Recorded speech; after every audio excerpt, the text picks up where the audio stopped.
बिस्मिल्लाहिर्रहमानिर्रहीम, अस्सलाम वालेकुम। मोटरवे साने के हवाले से वज़ीर-ए-आज़म पाकिस्तान इमरान ख़ान भी बहुत ज़्यादा जज्बाती नज़र आ रहे हैं और गुस्से में भी नज़र आ रहे हैं, और वो भी ये बात कर रहे हैं कि सरेआम फांसी होनी चाहिए ऐसे मुजरिमों को। अब वज़ीर-ए-आज़म का ये कहना बहुत ही अहम है, बहुत मानी खेज़ है, लेकिन साथ साथ वो और भी बहुत सी बातें कह रहे हैं कि इनकी वजूहात क्या हैं वाक़यात की, और इनको रोकने के लिए मुआशरे के तौर पर क्या करना होगा और कानून साज़ी किस तरह की करनी होगी।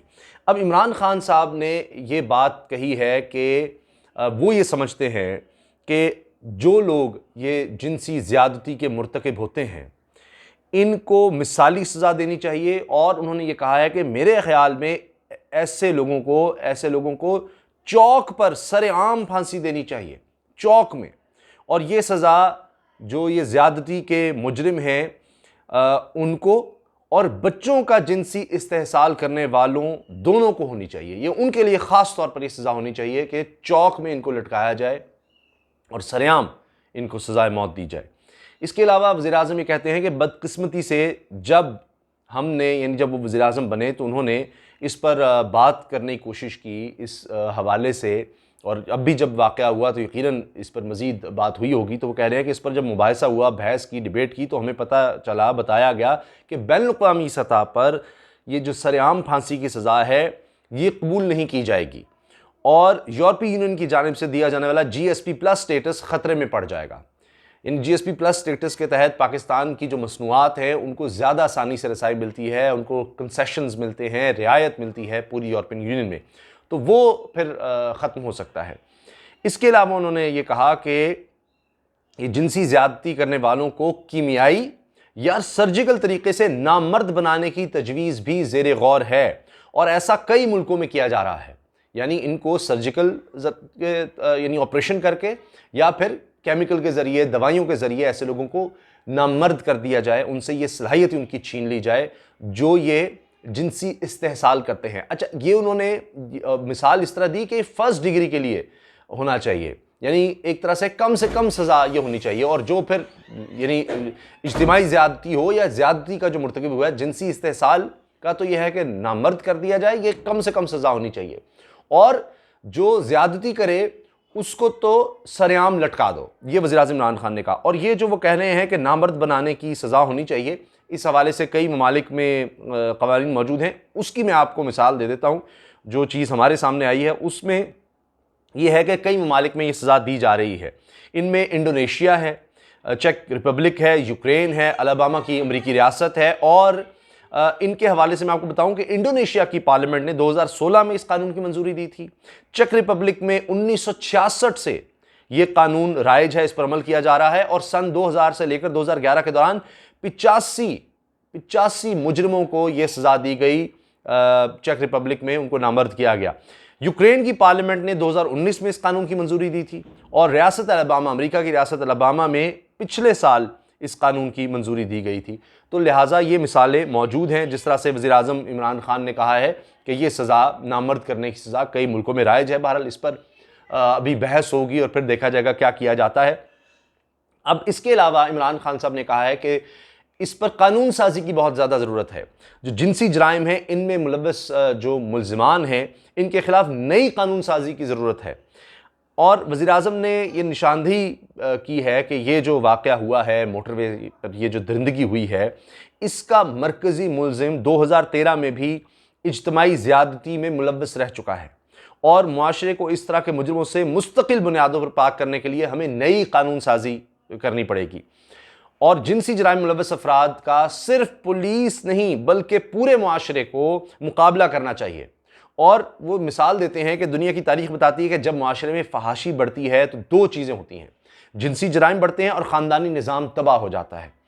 अब उन्होंने मिसाल दी कि जी मैंने खुद देखा है कि इंग्लैंड में फहाशी बढ़ने से अब इस वक्त तलाक की शरह 70% तक पहुँच चुकी है, और मगरिब के मुकाबले में हमारा ख़ानदानी निज़ाम बहुत अच्छा है।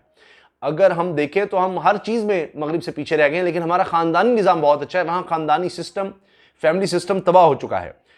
तो अब हम अपना निज़ाम इंसाफ हो, इदारे हैं, बड़े मसाइल हैं पाकिस्तान में, वो तो सब ठीक हो सकते हैं, लेकिन अगर एक दफ़ा हमारा ख़ानदानी निज़ाम तबाह हो गया तो हम इसको दोबारा ठीक नहीं कर पाएंगे। इस पर इमरान खान साहब ने बहुत ज़्यादा परेशानी और तशवीश का इजहार किया है और इसलिए वो समझ रहे हैं कि ये फहाशी को हमें हर सूरत कंट्रोल करना होगा, ख़त्म करना होगा, वरना हमारा जो फैमिली का सिस्टम है वो भी तबाह हो जाएगा और इस तरह के मसाइल और ज़्यादा बढ़ेंगे।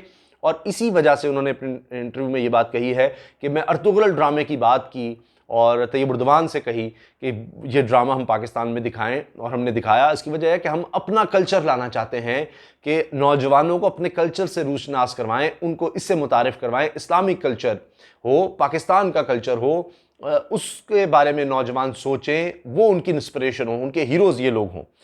तो फिर आगे उन्होंने हिंदुस्तान की मिसाल दी कि जी वहाँ इतनी तबाही हो गई है ये फहाशी की वजह से कि 40 साल पहले की हिंदुस्तानी फिल्में देख लें और आज की फिल्में देख लें तो उनकी वजह से आप देखिए इतनी तबाही हुई है कि दिल्ली दुनिया में ये रेप के लिहाज से दारुल हुकूमत बन चुका है, इसको कहा जाता है जी। इतने ज़्यादा यहाँ पर केसेस इस वक्त दिल्ली में हो रहे हैं। फिर एक और उन्होंने एक बहुत बड़े मसले की तरफ इशारा किया है कि इस वाक़े ने पूरी कौम को हिला कर रख दिया है। ये जो वाक़या हुआ है मोटरवे पर, जिस तरह से हुआ है, और वो कहते हैं कि पूरी कौम इतनी तकलीफ़ में है, सब इतनी तकलीफ़ में है कि हर कोई समझता है, वज़ीर-ए-आज़म इमरान खान समेत, कि कुछ ना कुछ तो अब करना होगा, कुछ ना कुछ तो हमें हर सूरत करना चाहिए।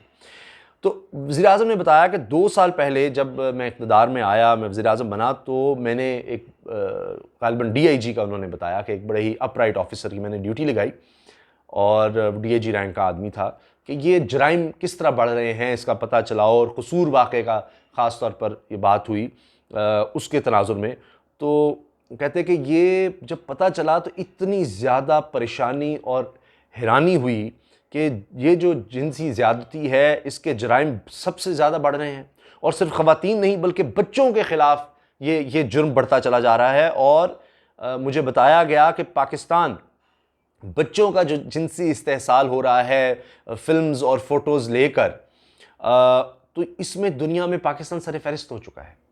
यानी यहाँ से इतनी फ़ोटोज़ और मूवीज़ बच्चों की जिनसी इस्तेहसाल की बनाकर बाहर भेजी जाती हैं, बनाई जाती हैं। तो इस पर वज़ीर-ए-आज़म कहते हैं कि मैं इतना ज़्यादा परेशान हो गया, तो इसलिए वो समझते हैं कि इसका कोई हमें आगे मुस्तकिल हल देखना है और इसके लिए कानून साज़ी की ज़रूरत है। तो अब वज़ीर-ए-आज़म भी इस चीज़ पर नज़र रखे हुए हैं, पहले ही नोटिस ले चुके हैं कि ये केस आगे किस तरह बढ़ रहा है। इसमें जो लेटेस्ट डेवलपमेंट हैं, अगर मैं उस पर आऊँगा तो वीडियो बहुत तवील हो जाएगी, तो लिहाजा मैं उस पर अलग से अगली वीडियो में बात करूँगा, चूँकि ये बड़े होशरुबा इंकशाफ़ात हो रहे हैं इस केस में। लेकिन जो हालिया इंटरव्यू है इमरान खान साहब का, उसमें उनसे तमाम मौज़ूआत पर सवाल किए गए, पाकिस्तान के मुस्तक़बिल के हवाले से, अपोज़िशन के बारे में, मईशत के बारे में। तो वो मैं मुख्तसरन वो भी अर्ज़ कर दूँ कि इमरान खान साहब ने कहा है कि जी जब हमें हुकूमत मिली तो पाकिस्तान डिफ़ॉल्ट होने वाला था, हमने पाकिस्तान को डिफ़ॉल्ट से बचाया। इतना बुरा हाल था, हमारे ज़खायर बिल्कुल ख़त्म हो चुके थे, बैरून मुल्क कर्ज़ों की अदायगियाँ नहीं कर सकते थे, हमें हर तरफ से दबाव का सामना था और रुपया इतना ज़्यादा गिरता चला जा रहा था, चीज़ें महंगी होती चली जा रही थी, मुल्क इतना गरीब हो रहा था, गुर्बत तेज़ी से बढ़ रही थी और अपोजिशन मुसलसल हमारे ऊपर थी और इकट्ठी थी। पहले दिन से वो चाहती थी कि किस तरह हुकूमत नाकाम हो जाए, मुल्क कंगाल होने की तरफ जा रहा था और हर तरफ अफरा तफरी मची हुई थी कि क्या बनेगा इस मुल्क का।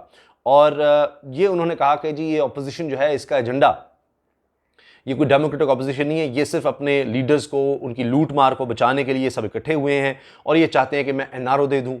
और यही होता है कि जब पॉलिटिकल प्रेशर आता है तो फिर NRO देना मजबूरी बन जाती है हुक्मरान की। जिस तरह परवेज़ मुशर्रफ ने पहले 10 साल के लिए शरीफ ख़ानदान को NRO दिया और उसके बाद फिर जब दबाव आया वकला तहरीक का तो कॉन्डोलीज़ा राइस के थ्रू उन्होंने एक NRO पीपल्स पार्टी को उसके बाद दिया। लेकिन वो ये कहते हैं कि कुछ हो जाए मैं कभी भी NRO नहीं दूंगा।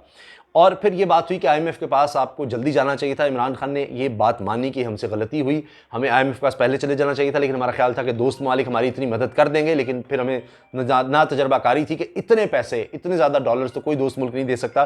तो उनकी तरफ से जो मदद आई उनका फिर भी शुक्रिया, लेकिन वो इतनी नहीं थी कि उससे मुल्क का निज़ाम चल सकता और इसलिए फिर हमें बाद में भी IMF के पास जाना पड़ा। तो पहले चले जाते तो शायद ज़्यादा बेहतर होता।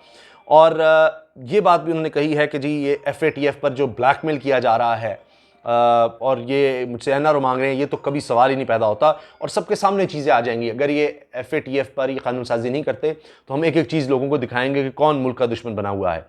उस्मान बुज़दार साहब वज़ीर पंजाब के हवाले से उन्होंने फिर उनको डिफेंड किया है और उन्होंने कहा है कि उनकी सिर्फ एक खामी है, एक कमज़ोरी है कि वो मीडिया पर इतना ज़्यादा नहीं आ सकते, अपनी बात नहीं बता सकते। मीडिया के हवाले से उनमें कमज़ोरी है, लेकिन वो करप्ट आदमी नहीं है और वो माजी के हुक्मरानों की तरह नवाज़ शरीफ, शहबाज शरीफ की तरह लिफाफा सहाफ़त नहीं करते। वो भी पहले प्रेस कॉन्फ्रेंस नहीं कर सकते थे नवाज़ शरीफ, शहबाज शरीफ, और जब उन्होंने करनी भी होती थी, मीडिया पे आना भी होता था, तो लिफाफे दिया करते थे और अपनी मशहूरी के लिए इतना ज़्यादा पैसा लगाते थे। तो ये काम उस्मान बुज़दार नहीं कर रहे। फिर उन्होंने कहा कि जी बस बुज़दार से मुझे ये चीज़ चाहिए कि जब हमारा टेन्योर ख़त्म हो तो लोग कहें कि हालात बेहतर हैं, गुर्बत कम हुई है, पंजाब में हालात में बेहतरी आई है। फिर उनसे पूछा गया कि जी कोई गारंटी है कि इतने IG आपने बदल दिए, इतने अफसरान आपने बदल दिए, इनका क्या होगा? ये CCPO का भी मामला है। उन्होंने कहा, इमरान खान ने कहा जी CCPO ये है कि जी ये अभी उन्होंने KP की मिसाल दी कि जी जब हम वहाँ पुलिस रिफॉर्म्स लाए तो हमें ये शिकायत मिली कि जी ANP के काम हो जाते हैं, हमारे नहीं होते। तो वो तो सिर्फ 5 साल हुकूमत मिली थी, ये तो 30 साल से किसी ना किसी तरह इख्तियार में रहे हैं। तो सारी ब्यूरोक्रेसी में इनके अपने लोग हैं, तो कोई गारंटी नहीं है। पिछले IG अच्छे काम कर रहे थे, लेकिन अब ये जो IG आए हैं परफॉर्मेंस होगी तो रहेंगे, चूँकि आखिरी दिन में लोगों ने IG से नहीं पूछना, ये नहीं देखना IG ने क्या किया, उन्होंने मुझसे पूछना है, इमरान खान से पूछना है, बुज़दार से पूछना है कि तुमने क्या किया। तो हमने देखना है कि काम कौन कर रहा है। परफॉर्मेंस पर डिपेंड करता है, किसी की कोई गारंटी नहीं है, किसी भी वक्त कोई कुछ भी हो सकता है।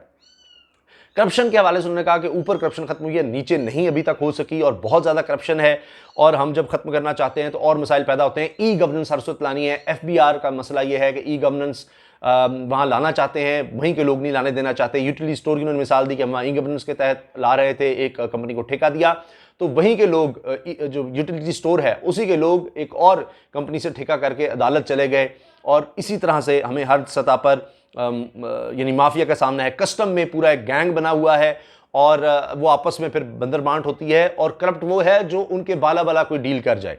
तो ये हाल है कि किस तरह से पूरे मुल्क में करप्शन है। और लोकल गवर्नमेंट का वो कहते हैं कि निज़ाम हम लाएंगे तभी लोगों की मुश्किलात हल होंगी और विलेज काउंसिल बनेगी, डायरेक्ट विलेज काउंसिल होगी, तहसील पर डायरेक्ट नाजिम आएगा, मेयर के इलेक्शन डायरेक्ट होंगे।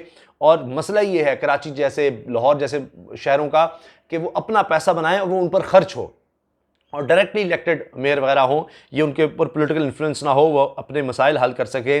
कराची का मसला भी इसी तरह से हल होगा। अब एक कमेटी बन गई है, उसके ऊपर मॉनिटरिंग कमेटी भी है और सारे स्टेक होल्डर्स में मौजूद हैं, तो फिर उनके साथ मिलकर ही ये मसला हल हो सकता है। फ़लस्तीन के हवाले से उन्होंने कहा कि जी फ़लस्तीन का मसला तब तक हल ही नहीं हो सकता जब तक फ़लस्तीनी वो हल मंजूर ना कर लें। तो आप जो मर्ज़ी कर लें, चाहे बहरीन मान लें, UAE मान लें, जितने मर्ज़ी ममालिक मान लें, ये मसला ख़त्म नहीं होगा जब तक फ़लस्तीनियों को काबिल कबूल नहीं होगा। और पाकिस्तान ये कोई भी हल पाकिस्तान के काबिल कबूल नहीं होगा जब तक कि फ़लस्तीनी उसको नहीं मान लेते, उस मुआहदे पर नहीं आ जाते। इस पर उन्होंने वाज़ेह कर दिया। और कश्मीर के हवाले से उन्होंने कहा कि मोदी बहुत बड़ी गलती कर चुका है। सबसे बड़ी उसकी गलती ये थी कि जब वो ये काम करेगा तो उसके बाद पाकिस्तान खामोश रहेगा। पाकिस्तान खामोश नहीं रहा और पूरी दुनिया में पाकिस्तान की बात सुनी जा रही है। और अक़वाम मुत्तहिदा की जनरल असम्बली में जो वीडियो खिताब इमरान खान साहब ने करना है, उसमें उन्होंने कहा कि 2 बातें मेन करनी है। सबसे पहले एजेंडा है कश्मीर का और इसके अलावा माहौलियाती तब्दीली के हवाले से बात करेंगे, क्योंकि इससे दोनों मुल्क, भारत भी और पाकिस्तान भी बहुत ज़्यादा मुतासर हो रहे हैं।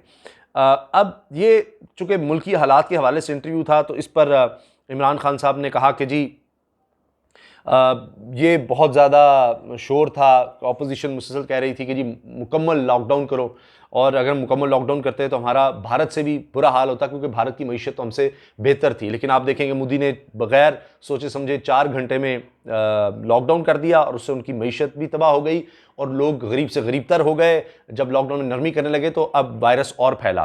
तो मुझ पर इतना दबाव था, अगर मेरी 22 साल की जिद्दोजहद ना होती, तो दबाव उठाने की सलाहियत मुझ में ना होती, तो मैं भी अपोजिशन के दबाव में आके, दानिशवरों के, डॉक्टरों के दबाव, मीडिया के दबाव में आकर गलत फैसले कर बैठता और मुकम्मल लॉकडाउन हो जाता, तो हम बिल्कुल तबाह हो जाते, हमारी मईशत बिल्कुल तबाह हो जाती। तो हमने उतना सख्त लॉकडाउन नहीं किया और फिर आहिस्ता आहिस्ता खोलते चले गए लॉकडाउन को और फिर स्मार्ट लॉकडाउन की तरफ आ गए।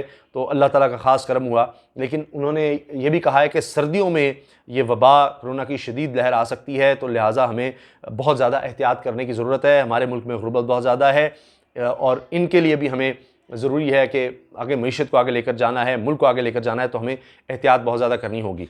और इस हवाले से नज़र आ रहा है कि इमरान खान साहब के इस इंटरव्यू से कि वो अब भी अपनी बातों पर कायम हैं और अपोजिशन का जितना भी दबाव हो, APC वगैरह हो या जो भी हो जाए, वो इसके दबाव में नहीं आएंगे और वो तो सख्त से सख्त सज़ा देने के हक़ में हैं इस तरह के जो मामलात हैं। और मुझे लग रहा है कि वो कानून साजी की भी कोशिश करेंगे और ये जो हमारा सिस्टम है, चाहे पुलिस का हो और हमारा अदालती निज़ाम, इसको अगर बेहतर ना किया तो आप कुछ भी कर लें, कानून पास भी हो गया तो तब भी मामलात बेहतर नहीं हो सकेंगे। आपके कमेंट्स का मुझे इंतज़ार रहेगा। इजाज़त दीजिए। अल्लाह हाफ़िज़। पाकिस्तान ज़िंदाबाद।